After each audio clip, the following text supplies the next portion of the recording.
telepathically. I don't know, it's like Japanese telepathy. So this time we're going to take a look at a video that I think shows a really excellent way to control a situation if you go into a bar or izakaya, any social situation where there are a lot of Japanese people and you're the only foreign guy. Also, I think it's a really good example about how to transition from that type of situation into trying to holler at a Japanese girl if you come to Japan or you're in Japan.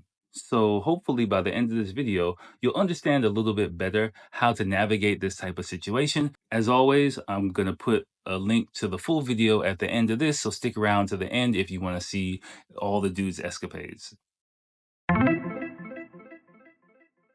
All right, so let me set things up for you. Basically, this video is from a channel called Where is Dan?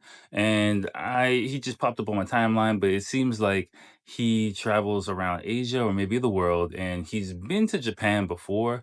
But he's just traveling. I think he did some hitchhiking as well. In this part of the video, he's in, I think, Western Japan or something like that. And he winds up hanging out with some Japanese people in a smaller town, maybe Fukuoka or something like that. But the part of this that I found really interesting, I think will be helpful for you guys, is when he goes to an izakaya with this older guy who's showing him around. Now, the thing to understand is, he has some charisma about him. You can kind of see, like, he really knows how to work a room. And, even though he has a camera, he's not really like a doofus with it. And he has some, some swag, some riz, whatever you want to say. So you can kind of see, like, how he knows how to work, not work Japanese people, but, maneuver the situation, control the energy of the room, and really match the energy of Japanese people, raising the, energy level there. And I think it's a really good example of how to do things, even if your Japanese skills aren't so great, even if you don't really know what's going on, but how to be respectful and fun in these situations, but also, matching what's going on. So let's take a look at this. We're off to this bar. Looks cool.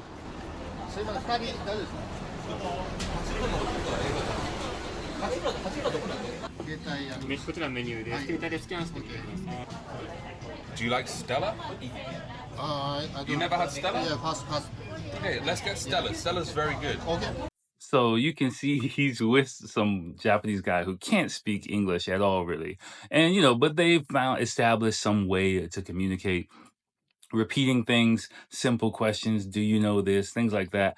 That's kind of the way that you should communicate with people here. You're not really speaking at your own pace or your way of speaking. It's just to accommodate the language skills. Imagine like Japanese people, talking to you in just fluent, straight Japanese. You're going to be completely lost. So you got to kind of compensate for that in the way that you address people, not talking down to them, but just trying to establish a standard of communication. And I guess he does it with this guy. The guy might not understand like most of what he's saying, but he's just catching some keywords like, okay, yeah, Stella, whatever. Like, let's just do it. It's beer. I don't care. Let's order it.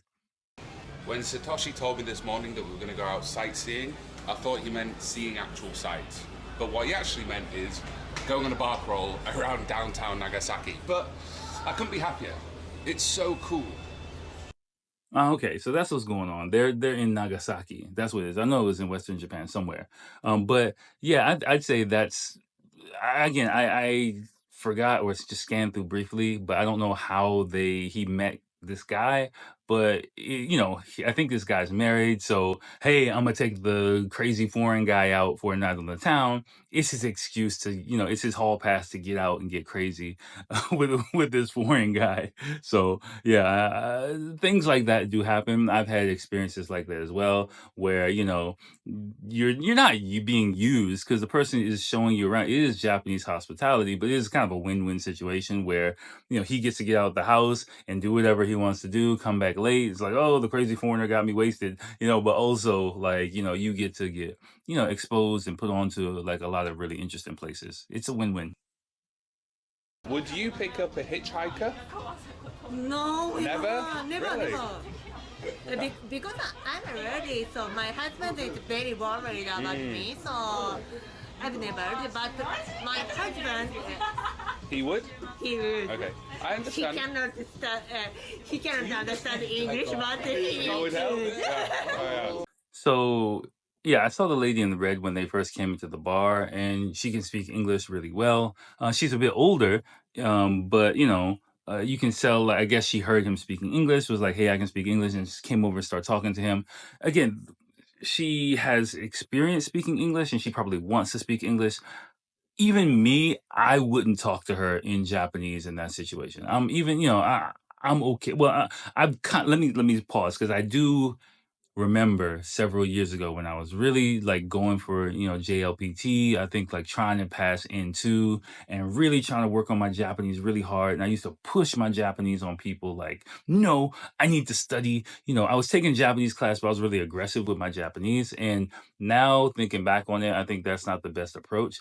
Like, you're in Japan, and to make friends and get to know people on a deeper level, it's better to be accommodating, and your English skill in Japan is kind of a rare opportunity for several people, for many people, to be able to use that skill. They don't get a chance to use it every day. Like this lady, she's in Nagasaki. Even if she studies English, a couple times a week, she doesn't really have the opportunity, unless it's at her job, to speak English all the time. So you're providing her with that chance, so just getting off a few Japanese words for you isn't really worth it, I think. And you'll be able to make deeper connections if you're more accommodating of people as far as language goes.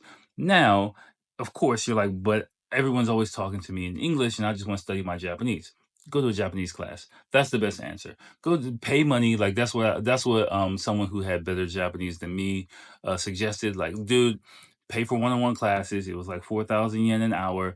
Just do it. Don't go to group classes. And just I took 2 hours a week, studied on my own, and that's how I got my skills up. And then when the situation arose where I was with people, like, not this lady, where I could use my Japanese skill in a natural way, I did it. And eventually I got to a point where I could speak and communicate in a way that it didn't bother me whether the person wanted to speak in English or in Japanese. And I think that's the best balance. Of course, it's easy for me to say because I'm kind of at that point, but I think being aware of, when it's best to let someone practice their English on you, and when it's best to whip out your Japanese is really important. And if you one telltale signal for me is people start laughing a lot, like, "Oh, your Japanese is so good, ha, ha, ha, I kind of want to speak English." Like you kind of, that's a sign for me that I should just like put my Japanese in my pocket. Okay, go ahead. Let's have English time right now. Don't think about it like they're using you for English lessons. There are some people who do that, but in my experience, like older Japanese people, like this lady, she's in her 40s. Older Japanese people, no, they just want to practice, and they find it interesting. In language exchanges with people in their early to mid 20s and things like that, I have a video about that I want to do soon. That's a whole different ball game, and we'll get there. But for now, situations like this, if you're going out on the town, you're in a bar, a natural place, and someone comes up to you, maybe they're older, 30s, 40s, let them have it. Hello. Konnichiwa. 大和なでしこ。大和なでしこ means the Japanese beauty. 大和なでしこ。Yamato Nadeshiko. Joking. No, samurai. You're a samurai. Yeah. And yeah, you can see he spotted the ladies from afar. But even though he did it, he didn't only focus in on the Japanese girls across the bar. He kind of spread the sauce around, making jokes with the older guy there. That back and forth, kind of like, no, no, I'm this, is a pretty typical standard, like back and forth joke that you'll get. And, it's just one or two kind of ha ha ha ha ha things, and you let it go. That's a normal, a pretty standard type of interaction. But if you notice, he didn't directly target the girls and like, "Hey, what's up with y'all? I'm coming over there." That kind of like ruins the atmosphere of the bar, because everybody in the bar knows, like, oh, he's a young foreign dude. Oh, there are Japanese girls over there. They know what you're thinking, even if no one says anything. But the thing is, the girls can pick up on that. So if the girls pick up on that and you're having fun, you might not realize that they might be embarrassed because they understand that all the other Japanese people are like, oh, they're talking to the foreign guy. And, it ruins your chances. So take your time, especially in these kind of smaller situations. it's like, circle around the whole room, like, okay, maybe even circle back again. Okay. Ooh, I gotta go to the bathroom. And then one time, oh, hey. And then, okay, I'll come back. And then finally settle in there. There's no rush. There's no rush here in these type of situations. Of course, like Tokyo nightclub in Shibuya or Roppongi is a completely different situation. But a small bar or izakaya or a type of situation like this, most of the people probably know each other. Even if you're there for only like one weekend or a short amount of time, they're gonna see these people all over the place. And they're gonna remember, oh, I remember 5 years ago when you were kicking it to that foreign guy. And Japanese women are generally conscious about those kind of things because community relations are really, strong here, especially in smaller communities like this. So being aware of that and being respectful of that will get you a long way if you're trying to, holler at a girl. What is this? Chicken. Chicken? Is it chicken? Spicy and jerk chicken. Can I have one? Oh, jerk chicken. I'm in Jamaica.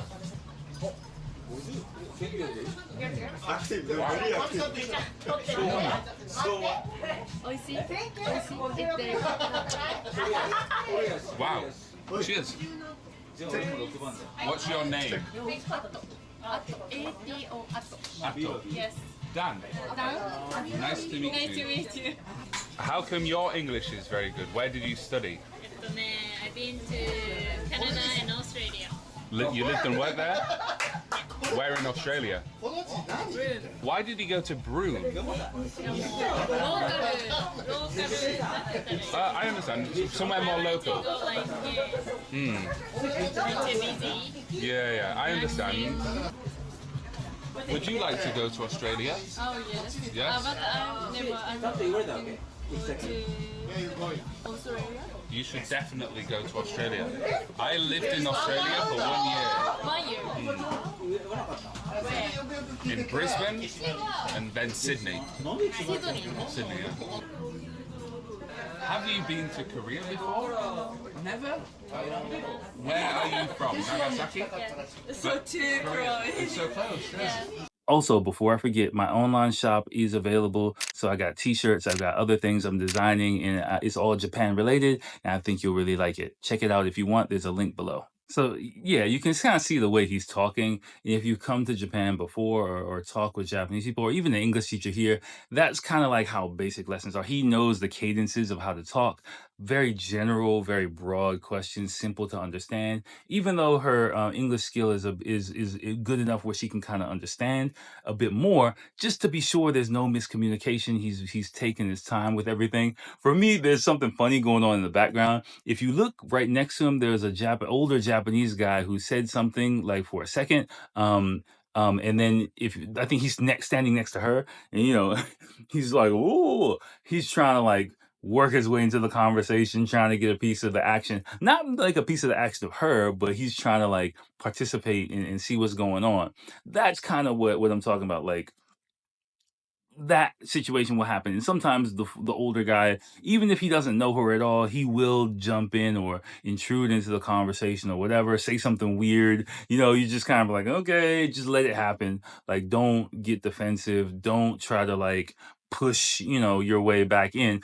You being graceful in those type of situations like raises your status a lot because all of the other Japanese people in the situation will kind of step in telepathically.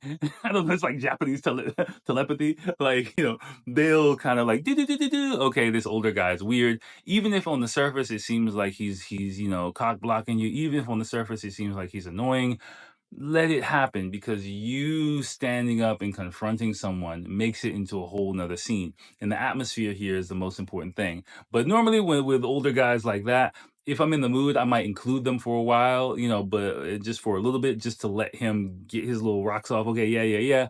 And then like go back to the situation. And it also makes it seem like you're not solely trying to pick up the girl. It's like, okay, I'm here to have fun. We're talking, hey, okay, all right. And then if it gets too weird, I just pretend to go to the bathroom. I'll just go to the bathroom for like, okay, hey, yeah. All right, I'll be back. I'm going to the bathroom. And then while you're not there, the Japanese people will kind of typically settle the situation down. Then you can kind of come back when the atmosphere has calmed back down and restart where you were at. This is the best bar I've been to in Japan. And I've been to 2. All right, he's just in his own groove right now. In a place like this, I really wouldn't go for the dancing, even if it's music that I really like. I'm like, oh, I like this song, but I wouldn't try to get the party amped up. If you notice, she's like, oh, what are you doing? But the older guy next to him is like, yeah, it's party time. So like dancing in a place like this, I'd say is a definite no-no, even if the music is really good. Like a nightclub would be the place for that. Like Japanese people, generally speaking, aren't really big dancers at all, even if music is pumping. So I mean, of course, a small groove or something like that would be fine, but not really like yo yo yo. Let's bust it out. Like yeah, that's I'd say his only real mistake. And you can kind of see her face. She was like, dance. Do you see that? 西 西じゃないじゃん。なんかちょっとまんじゅう。 Almost. 西何って頭の中で一発で焼き付いてって考えながら Just translate. He's like, this stupid fucking foreigner comes to Japan thinking he's an This guy's a fucking idiot. 通り過ぎたけど多分西じゃないか He な should have been arrested and deported. That's what he just said. That's verbatim what he just said. Fuck. Yeah, you. Where is Dan? Cheers. Kanpai. Kanpai. All right. Oh, so the guy next to him was, the older guy showing him around. The story he was talking about was basically, yeah, he wrote his hitchhiking sign wrong, I guess. So he confused the guy, but he was like, all right, whatever, I'll just give him a ride. And I guess that's how they met each other. There's another part to this that I really want to talk about as well, which we're going to pick up either in the link here or at a later date. But you can also watch the whole original video and I'll break it down soon.